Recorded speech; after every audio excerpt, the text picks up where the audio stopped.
Hey everyone, UEBS 2 Hub here, and in this video we have a heck of a battle, something that I did my best to simulate, but the mods aren't quite there yet, nor are the units in UEBS 2 yet, but we have the Redcoats. As you can see, this sea of red, 250,000 of them, versus the Americans, which currently we only have about the assault troopers, none of the Minutemen that would have been around during the Revolutionary War.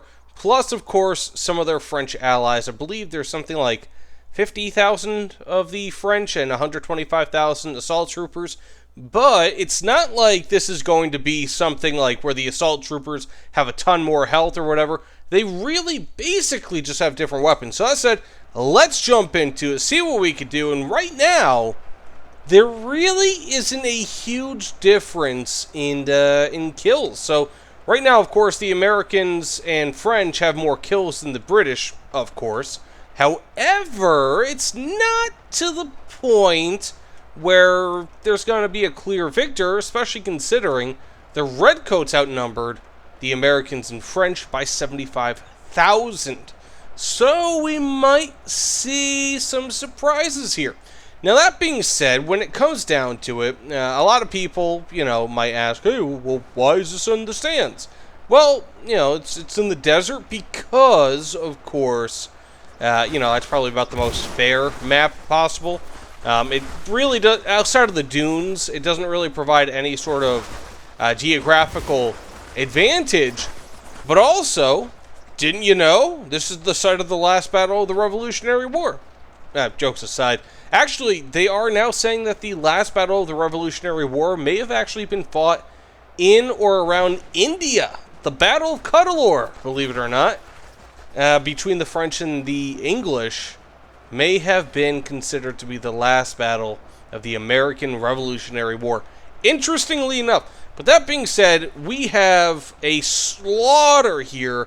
Looks like the Americans are being whittled down to the end here, which isn't good, because, at least not for the Americans, because what will happen is that once the Americans are gone, the French soldiers right here in back, the blue coats as they were, also, by the way, that's a really cool effect. I love how they don't have smokeless powder and how it actually has the effects there. But these guys actually have the same exact stats as the Redcoats.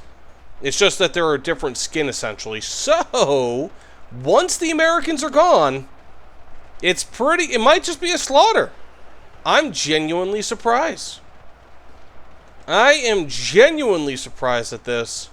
So it looks like the British might win.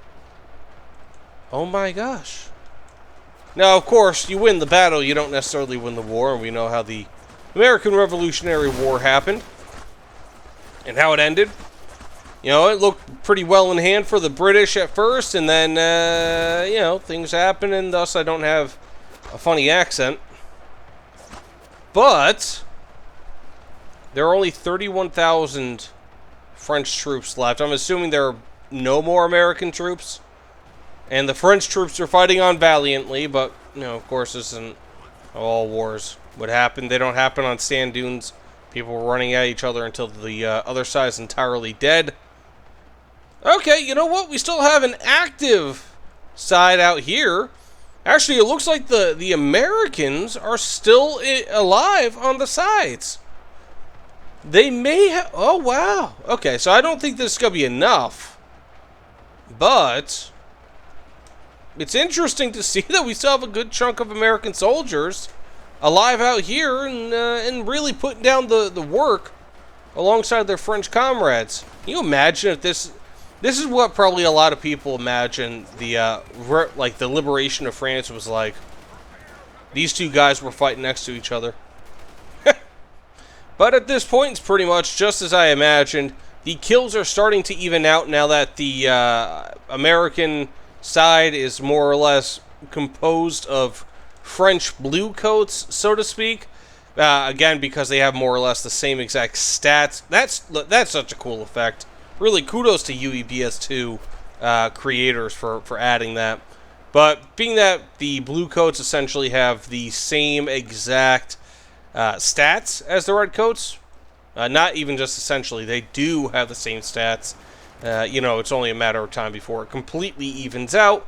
But, of course, I'm genuinely a bit surprised here at how well everyone's doing. But it looks as though the British may have had some sort of a geographical superiority here.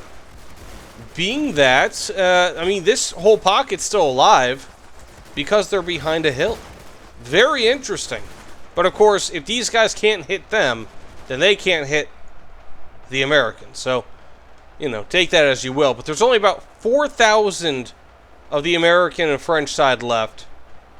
So we'll have to see. The Franco-American side, these guys are literally running through a pool of, let's call it Kool-Aid, because we're on YouTube and don't want to get demonetized once my channel does get monetized, which should hopefully be soon. Which, by the way, if you want to see me get monetized, definitely, please, it would mean the world to me. It would help me out so much.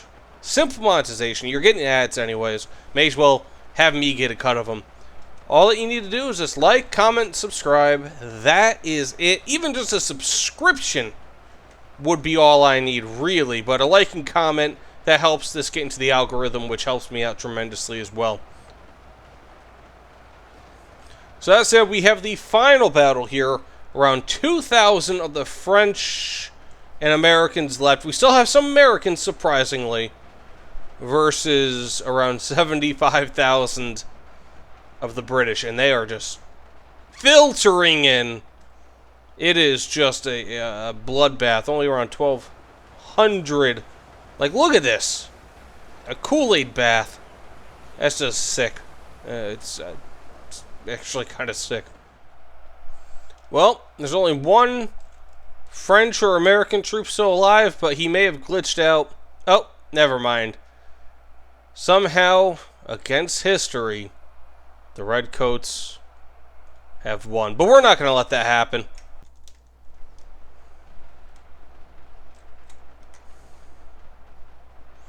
Did you really think I was just going to let this stand by and actually have the Redcoats win this one? No way. We have 250,000 pieces of artillery firing at them and sending them up into the rapture. Take care, everyone.